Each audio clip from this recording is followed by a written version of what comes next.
Hello అండి, ఈ రోజు మేము తిరుమల తిరుపతి దేవస్థానానికి విజిట్ అవుతున్నాం. అంబర్పేట నుండి తిరుపతి దేవస్థానానికి వెళ్ళాలి. జూబ్లీ హిల్స్ వెళ్ళాల్సి ఉంటుంది. ఇక్కడ నుండి మేము స్టార్ట్ అయితే మధ్యలో ట్యాంక్ బండ్ అండ్ సెక్రటరేట్ దాటాల్సి ఉంటుంది. ట్యాంక్ బండ్ అండ్ సెక్రటరేట్ ఇవి రెండు దాటిన తర్వాత జగన్నాథ టెంపుల్ వస్తుంది. జగన్నాథ టెంపుల్ దాటిన తర్వాత కొంచెం ముందుకెళ్తే తిరుమల తిరుపతి దేవస్థానం వస్తుంది. ఇది దేవస్థానం అండి, పైన కనబడుతుంది కదా గుట్ట మీద. అక్కడ నుండి బండి పార్కింగ్ చేసి ఇలా ముందుకెళ్తే ఈ దేవస్థానం ఎంట్రెన్స్. ఈ దేవస్థానం ఎంట్రెన్స్ నుండి లోపలికి వెళ్ళాల్సి ఉంటుంది. ఈ ఎంట్రెన్స్ నుండి లోపలికి వెళ్తే స్టెప్స్ ఎక్కి పైకి వెళ్ళాల్సి ఉంటుంది. ఈ స్టెప్స్ ఎక్కి పై దాకా వెళ్తే అక్కడ టెంపుల్ ఉంటుంది. స్టెప్స్ ఎక్కి పైకి వెళ్ళడం అంటే మా పిల్లలకు చాలా ఇష్టం. వాళ్ళు ఎంత చాలా హ్యాపీగా హుషారుగా స్టెప్స్ ఎక్కుతారు. ఏ టెంపుల్ కి వెళ్ళినా కూడా వాళ్ళకి స్టెప్స్ ఎక్కడం అంటేనే చాలా ఇష్టపడతారు. స్టెప్స్ ఎక్కిన తర్వాత అక్కడ నుండి పైన చూస్తే మొత్తం చుట్టుపక్కల ప్రాంతాలన్నీ చాలా బాగా కనిపిస్తాయి. పక్కల ప్రాంతాలన్నీ చాలా ముచ్చటగా కనిపిస్తాయి. ఆ పైన గోపురం కనిపిస్తుంది. గోపురం ద్రావిడ శైలిలో నిర్మితమైన ఆలయ గోపురం. ఇది అద్భుత శిలాకల్పతో దర్శనమిస్తుంది. హైదరాబాద్ ట్రాఫిక్ లో మనం తిరిగి మనం చాలా అలసిపోయి ఉంటాం. ఆ అలసిపోయిన మనం మనసుకి ఈ టెంపుల్ కి వెళ్ళి అక్కడ కూర్చుంటే చాలా ప్రశాంతత ఉంటుంది. ఈ ప్రశాంతత కోసమైనా ఈ టెంపుల్ విజిట్ కావాలనిపిస్తుంది.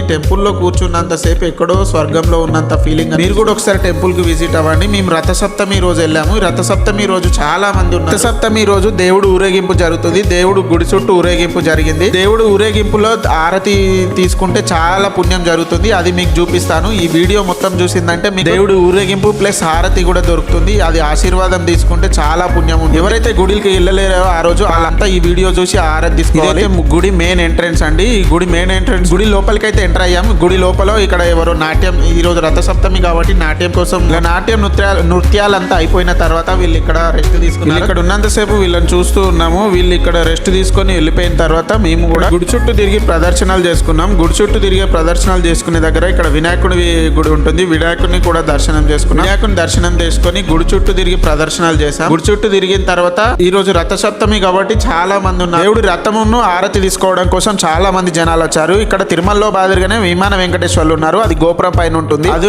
ఇక్కడ దేవుడిని దర్శనం చేసుకున్న తర్వాత మా గుడి చుట్టూ ప్రదర్శనలన్నీ అయిపోయాయి. గుడి చుట్టూ ప్రదర్శనలు అయిపోయిన తర్వాత గుడి లోపలికి వెళ్ళి దర్శనం చేసుకున్నాము. గుడి ముందు కొద్దిసేపు ఫోటోలు దిగాము. ఫోటోలను వీడియోలు దిగిన తర్వాత లోపలికి వెళ్ళి దర్శనం చేసుకున్నాము. గుడి లోపలికి ఫోన్లను కెమెరాలు అలో లేవు కాబట్టి మేము వీడియోలు ఏం చూపించలేకపోతున్నాము. దీని తర్వాత మీకు రథం ఊరేగింపు అండ్ హారతి చూపిస్తాము. ఈ రథం ఊరేగింపు హారతి మీరు అందరు చూసి దేవుని ఆశీర్వాదాలు పొందాలని కోరుకుంటున్నాను.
రథసప్తమి రోజు ఎవరైతే దేవుడు ఊరేగింపు ఆరతి తీసుకోలేదో వాళ్ళు ఈ వీడియో చూసి ఆరతి తీసుకొని దేవుడి ఆశీర్వాదాలు పొందాలి. అట్లనే ఈ వీడియో నచ్చినట్టయితే లైక్ చేసి కామెంట్ చేసి సబ్స్క్రైబ్ చేసుకోండి. బాయ్.